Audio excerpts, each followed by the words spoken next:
स्वागत है दोस्तों मूवीज टाइम चैनल के एक और नए वीडियो में। आज हम एक्सप्लेन करने वाले हैं पाताल लोक वेब सीरीज के सीजन 2 के सेकंड पार्ट को। पहले पार्ट को मैंने ऑलरेडी अपने चैनल पर अपलोड कर दिया है, जिससे आप आसानी से देख सकते हैं। तो वीडियो स्टार्ट करते हैं, और अगर वीडियो अच्छा लगे तो वीडियो को लाइक करके चैनल को सब्सक्राइब जरूर कीजिएगा, ताकि आपको किसी तरह के लेटेस्ट और फ्रेश कंटेंट मिलते रहे। तो अब आगे फोर्थ एपिसोड की शुरुआत होती है और हम रोज को देख पाते हैं, जो कि एक ऐसे बंदे के पास जाती है जो कि ड्रग्स बेचने का काम करता है। और रोज तो पूरी तरह से ड्रग एडिक्ट है। यहाँ पर रोज के पास कुछ पैसे कम थे, इसके बावजूद वो उससे वो ड्रग लेने में कामयाब हो जाती है। इसके लिए उसे कुछ भी करना पड़े, वो सारी चीजों के लिए तैयार है, यहाँ तक कि उसे इज्जत का भी डर नहीं है। अब आगे हम देखते हैं कि थॉम के बॉडीगार्ड ने थर्ड एपिसोड के लास्ट में 3 लोगों को बुरी तरह से मारा था। यहाँ अंसारी ने जब उन तीनों को बारीकी से देखा तो उसे उनकी कलाई पर 15 दिसंबर 1997 की डेट लिखी मिलती है। अब चौधरी जो है वो रघु के एक रिश्तेदार से मिलने के लिए जाता है, जो कि नागालैंड में ही रहता है, और वो सब्जी वगैरह बेचने का काम करता है। उसका नाम होता है मनोज। तो यहाँ पर वो मनोज से उसके बारे में पूछने लगता है, लेकिन मनोज को कुछ ज्यादा नहीं मालूम था। लेकिन जब चौधरी कहता है कि तुझे तो मैं जेल लेकर जाऊंगा, तब यहाँ पर वो बहुत अच्छे से समझ जाता है और सारी बातें बताने लगता है। वो कहता है कि उसे बॉर्डर क्रॉस करवाने के लिए एक आदमी का नंबर चाहिए था, और उसे 2 लोगों को बॉर्डर क्रॉस करवाना था। वो कौन थे उसे ये तो नहीं मालूम, बस उसे इतना मालूम है कि वो बॉर्डर क्रॉस करवाने वाला था। अब अंसारी ने जब 15 दिसंबर 1997 की डेट सर्च की और नागालैंड में उसे कुछ रेबल्स के बारे में मालूम चला, तो वो इसके बारे में गहराई से जानने के लिए एक जगह पर चले जाता है। उसे मालूम चलता है कि 1997 में नागालैंड में एक रेबल्स का ग्रुप जरूर मौजूद था, लेकिन अब वो एक्टिव नहीं है, क्योंकि उन्होंने काफी समय पहले सरेंडर कर दिया था। तो फिर आखिर उन 3 लोगों को क्यों मारा गया, ये बात अंसारी को समझ नहीं आ रही थी। अंसारी ये सारी बातें चौधरी को भी बताता है। वहाँ चौधरी को रघु के बारे में एक बात और मालूम चलती है कि वो नागालैंड में हर महीने एक होटल में जाया करता था, और वो होटल किसी और का नहीं बल्कि रेड्डी का होता है। तब चौधरी तुरंत ही रेड्डी के होटल में पहुंच जाता है और वहाँ पर पूछताछ करने लगता है। यहाँ पर रेड्डी की वाइफ भी मौजूद थी, जो कि मीटिंग में बिजी थी। इसके बावजूद चौधरी उस मीटिंग में घुस जाता है और पूछताछ करने लगता है। वो उनसे रघु के बारे में पूछता है, जो कि हर महीने यहाँ पर आया करता है। लेकिन रेड्डी की पत्नी को इतना सब कुछ नहीं मालूम थी, इसलिए वो उसे सीसीटीवी फुटेज का एक्सेस देने के लिए बोल देती है। जब वो होटल से बाहर आया तो उसके पास उसकी पत्नी रेनू का कॉल आया। वो कहती है कि कल हमारे बच्चे का जन्मदिन है, तुम आ तो रहे हो ना।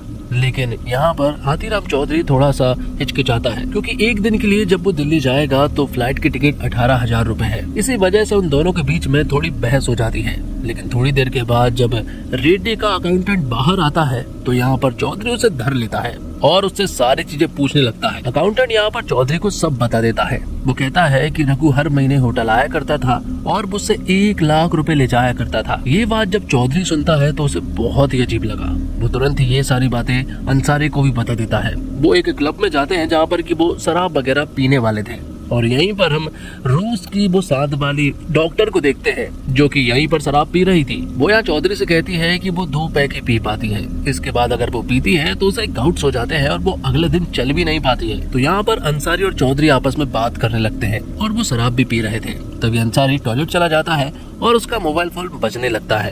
तभी चौधरी देखता है कि किसी यू का फोन आ रहा है, और ये यू तो दरअसल में अंसारी की गर्लफ्रेंड है, जो कि अंसारी ने ही चौधरी को बताया था। लेकिन फोन बहुत देर तक बज रहा था, इसलिए चौधरी कॉल उठा लेता है।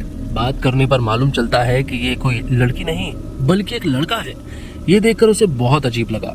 थोड़ी देर के बाद जब अंसारी यहाँ पर आया तो चौधरी ने उसे सब बता दिया कि मोबाइल फोन काफी देर से बज रहा था, इसलिए मैंने वो फोन उठा लिया। तब हमें यहाँ पर मालूम चलता है कि अंसारी को दरअसल में लड़की पसंद है, और उसके बॉयफ्रेंड का नाम उजैर है। अंसारी यहाँ चौधरी से कहता है कि मैंने कई बार सोचा कि मैं आपको बताऊं, लेकिन मैं ये नहीं बता पाया। डिपार्टमेंट के बारे में सोचकर मैंने आपको ये नहीं बताया। तब यहाँ चौधरी अंसारी को एक लाइन कहता है। हालांकि यहाँ पर चौधरी अंसारी को तो सर बुलाया करता था, लेकिन अब वो यहाँ पर कहता है कि सर 2 मिनट के लिए क्या मैं आपको अंसारी बुला सकता हूँ। और फिर कहता है, देख अंसारी, अगर तुझे ये सही लगता है ना तो तू सही है, चाहे फिर मैं या फिर कोई कुछ भी कहे, उससे कोई फर्क नहीं पड़ता। वैसे इस लाइन में हाथीराम चौधरी ने तो गाली भी दी थी, लेकिन मैं इस एक्सप्लेनेशन के चलते तो नहीं बोल सकता। लेकिन एक चीज तो क्लियर थी कि चौधरी यहाँ पर अंसारी को सपोर्ट कर रहा था। अब अगली सुबह होती है तो यहाँ पर रहमान यहाँ चौधरी के पास टिकट लेकर आया था, और वो टिकट दरअसल में फ्लाइट की थी, क्योंकि हाथीराम चौधरी को नागालैंड से दिल्ली जाना था। क्योंकि पिछली रात को ही अंसारी को जब पता चला कि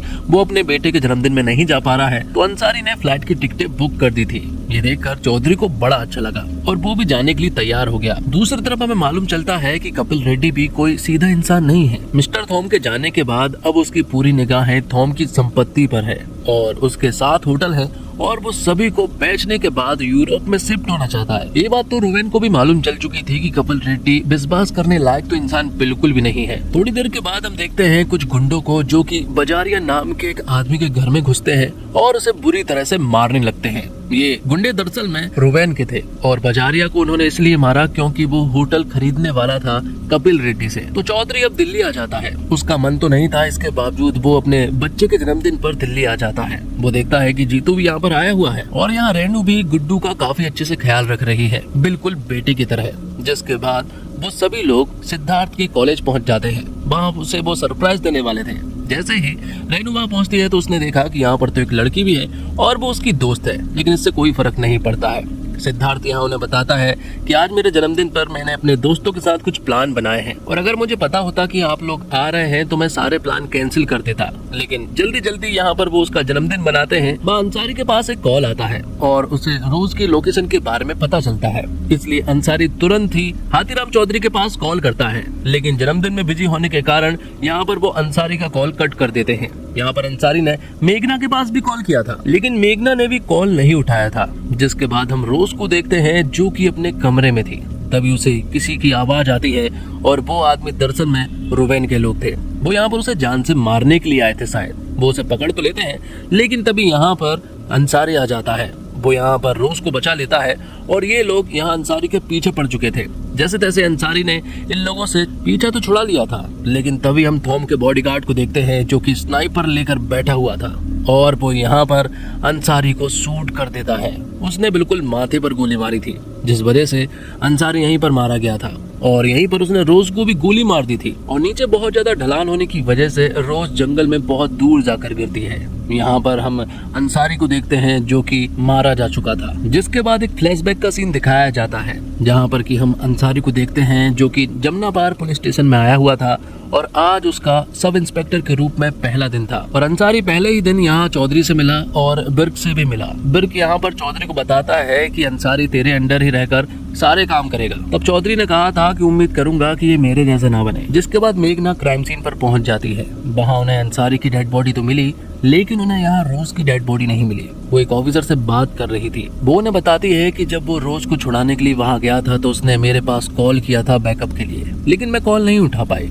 तो यहाँ पर वो ऑफिसर मेघना से कहता है कि अंसारी ने तुम्हारे पास कॉल नहीं किया, समझ लो कि नहीं किया, और अगर कोई पूछे तो तुम्हें मना ही करना है। वहाँ वो बॉडीगार्ड रोज को ढूंढ रहा था सारे जंगलों में, लेकिन रोज उसे कहीं भी नहीं दिखाई पड़ी थी। मतलब कि रोज ना तो पुलिस वालों के हाथ आई और ना ही बॉडीगार्ड के। तो अब अंसारी की डेड बॉडी को दिल्ली भेज दिया गया था और चौधरी ने जब यहाँ पर अंसारी की डेड बॉडी को आता हुआ देखा तो उसकी आंखें गीली हो चुकी थी। वो ये सोच भी नहीं सकता कि अंसारी अब उसके साथ नहीं है। 2 दिन पहले ही वो साथ में थे और बहुत ज्यादा खुश भी थे।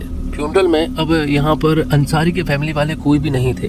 यहाँ पर हाथीराम चौधरी कहता है कि हमें देर नहीं करनी चाहिए, हमें उसकी फैमिली है। तब उसके जनाजे को लेकर वही जाने लगते हैं। जब वो उसकी डेड बॉडी को लेकर एम्बुलेंस में बैठे तभी यहाँ पर हम उजेर नाम के आदमी को देख पाते हैं और ये वही है जो कि अंसारी का बॉयफ्रेंड था। ये देखकर चौधरी समझ गया था। वो तुरंत ही एम्बुलेंस में उसे भी बिठालता है।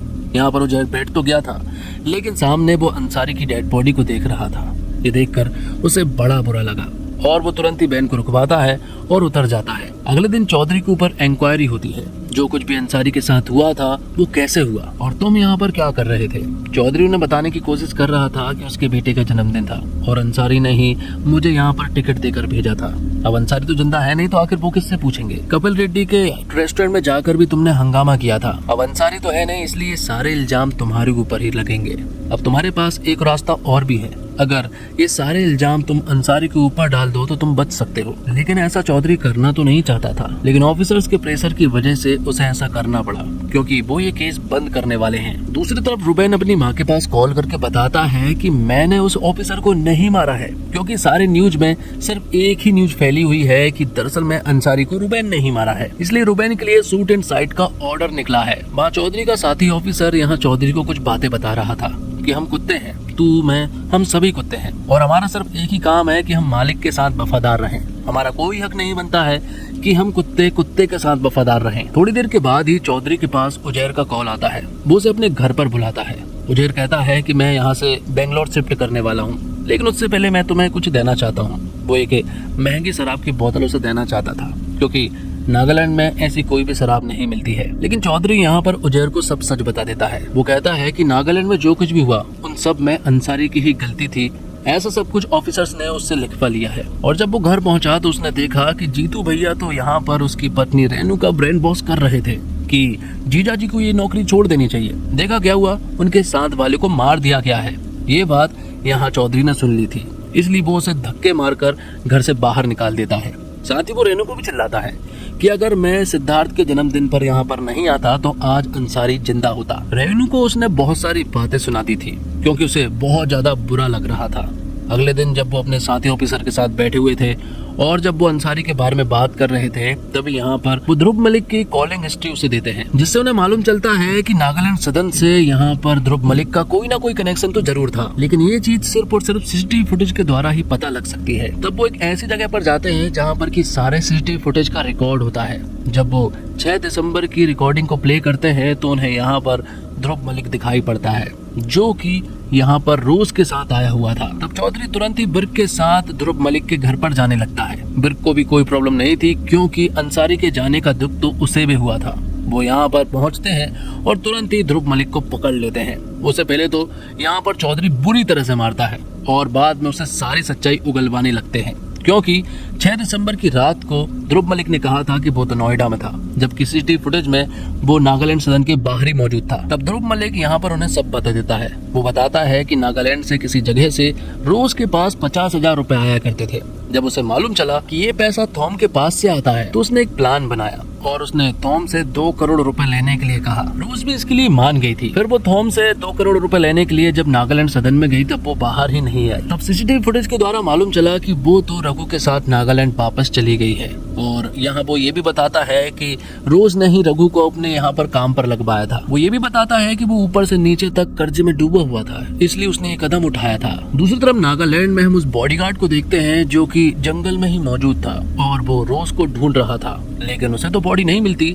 लेकिन यहाँ पर पुलिस वालों को मिल जाती है। मालूम चलता है कि रोज की अभी सांसें चल रही है, वो पूरी तरह से जिंदा है। इसलिए यहाँ पर मेघना तुरंत ही ये बात हाथीराम चौधरी को बता देती है। चौधरी को भी बहुत अच्छे से मालूम है कि रोज ही वो लड़की है जिसके द्वारा सारी गुत्थी सुलझ सकती है। इसलिए रात को वो नागालैंड जाने की सारी प्लानिंग करने लगता है।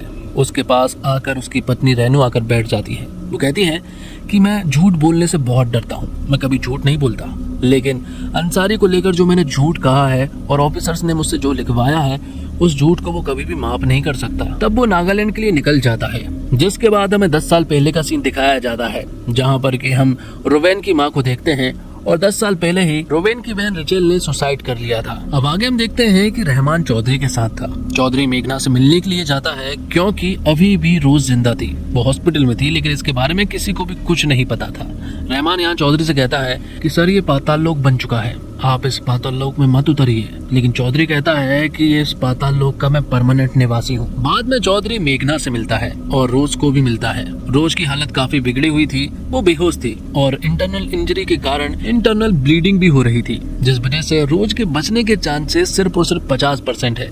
जिसके बाद हम उसी बॉडीगार्ड को देखते हैं। जैसे भी मालूम चल चुका था कि रोज इसी हॉस्पिटल में है, वो यहाँ पर उसकी फोटो खींच लेता है। अब आगे हम चौधरी को धीरज बजोरिया के घर पर देखते हैं, क्योंकि धीरज बजोरिया यहाँ पर मारा गया है, इसलिए वो यहाँ पर उसके भाई से मिलने के लिए आया था और उसे दरअसल में रुबेन के लोगों ने ही मारा था। जिस दिन वो लोग उसे मार रहे थे उसके कुछ दिन बाद ही उन्होंने उसे मार दिया था। बाद में चौधरी यहाँ धीरज बजोरिया के भाई से बात करने लगता है। बजोरिया बताता है कि कपिल रेड्डी हमें सारे होटल बेचना चाहता है, लेकिन रुबेन चाहता है कि हम ये होटल ना खरीदे, जबकि कपिल रेड्डी हमें ये बहुत ही कम दाम में बेचने वाला था। ये सब बेचकर वो यूरोप जाने वाला था, लेकिन उसे ऐसा नहीं मालूम था कि उसके साथ ये हो जाएगा। जब चौधरी वहाँ से बाहर निकला तो यहाँ उसने देखा कि रुबेन के कुछ पुलिस ऑफिसर यहाँ पर खड़े हुए थे, जो कि उसके टट्टू हैं। वो उससे कहते हैं कि मेरी मुलाकात रुबेन से करवाओ, लेकिन वो लोग इसके लिए राजी नहीं थे। तभी मालूम चलता है कि थॉम के सारे लोगों को ये बात मालूम चल चुकी है कि रोज किस हॉस्पिटल में है, जिस वजह से सभी लोग उस हॉस्पिटल के बाहर भीड़ इकट्ठी कर लेते हैं, क्योंकि उन लोगों को यही बात मालूम है कि रोज ने ही थॉम को मारा है। जिस वजह से वो यहाँ पर भीड़ इकट्ठी कर लेते हैं और वो यहाँ पर रोज को मारना चाहते हैं। इसी हड़बड़ी में एक पुलिस वाले से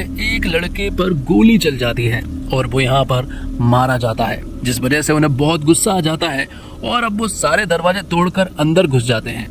यहाँ पर चौधरी मेघना के पास कॉल करके कहता है कि आपको रोज को बाहर निकालना होगा पीछे वाले रास्ते से, लेकिन वहां से भी कुछ लोग अंदर घुस चुके थे। लेकिन यहाँ पर जब वो उसे बाहर निकालने के लिए जाते हैं तो उनका सामना चौधरी से हो जाता है। चौधरी यहाँ पर उनसे बहुत देर तक फाइट करता है और जैसे तैसे करके वो रोज को एम्बुलेंस के पास ले जाने लगते हैं। उनके पास सिर्फ 10 मिनट था, क्योंकि वेंटिलेटर के बाहर रोज सिर्फ 10 मिनट तक ही जिंदा रह पाएगी। जैसे तैसे करके चौधरी उन गुंडों से सामना करता है। वो उन सभी गुंडों को रोक रहा था और वो उसमें कामयाब भी रहा था। वो एम्बुलेंस से रोज को अब नए हॉस्पिटल में शिफ्ट कर देते हैं, जहाँ पर उसे भी बहुत ज्यादा चोट आई हुई थी, इसलिए उसका भी इलाज चल रहा था। यहाँ पर उसके पैर में भी थोड़ी गड़बड़ी थी, जो कि ठीक से काम नहीं करता है। जब लेडी डॉक्टर चौधरी से पूछती है कि क्या तुम शराब पीते हो, जिस पर कि चौधरी हाँ कहता है, तब वो समझ जाती है कि ये गाउट्स है। अगर शराब ज्यादा पी ली जाए तो अगले दिन ऐसा होता है। तब चौधरी को याद आया कि गाउट्स वाली प्रॉब्लम तो रोज की उस फ्रेंड को भी थी, जो कि उन्हें उस दिन क्लब में मिली थी, और उसे किसी ने बताया था कि रघु से मिलने के लिए एक लंगड़ी औरत आई थी, जिससे वो समझ जाता है कि रघु से वो जरूर मिली होगी। इसलिए चौधरी उससे मिलने के लिए जाता है और अब वो उसे सारी चीजें उगलवाने लगता है।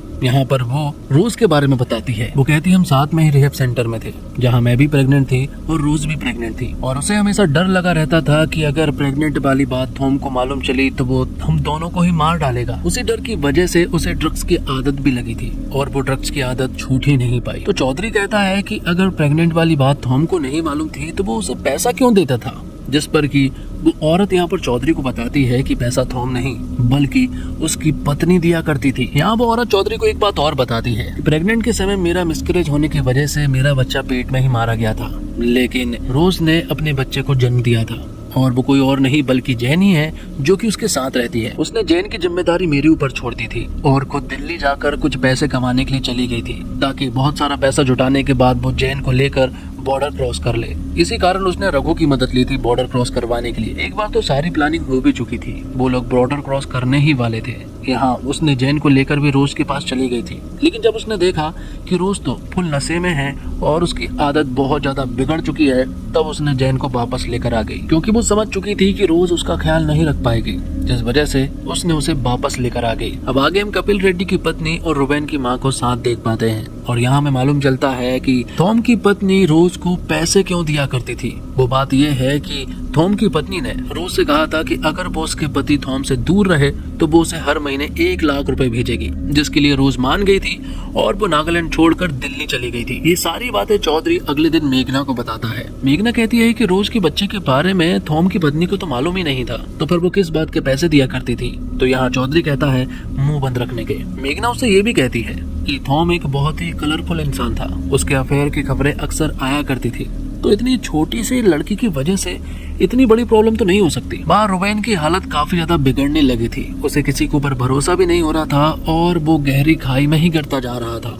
प्रॉब्लम तो ठीक होने का नाम ही नहीं ले रही थी। अब चौधरी रुबेन की बहन मतलब कि रिचेल के स्कूल पहुंचता है। वो देखता है कि रिचेल और रोज तो आपस में दोस्त थी। तभी चौधरी के पास एक कॉल आता है और उसे बताया जाता है कि रुबेन उससे मिलना चाहता है, और इसी के साथ एपिसोड 6 यहीं पर समाप्त हो जाते हैं। तो उम्मीद करता हूँ दोस्तों आपको ये वीडियो पसंद आई होगी। वीडियो पसंद आई हो तो वीडियो को लाइक करके चैनल को सब्सक्राइब जरूर करें, क्योंकि आगे के 2 एपिसोड में जल्द से जल्द अपलोड करने वाला हूँ। तो चैनल के साथ बने रहें। मिलते हैं और कमाल की वीडियो के साथ, तब तक के लिए गुड बाय, धन्यवाद, जय हिंद, जय भारत, जय श्री राम।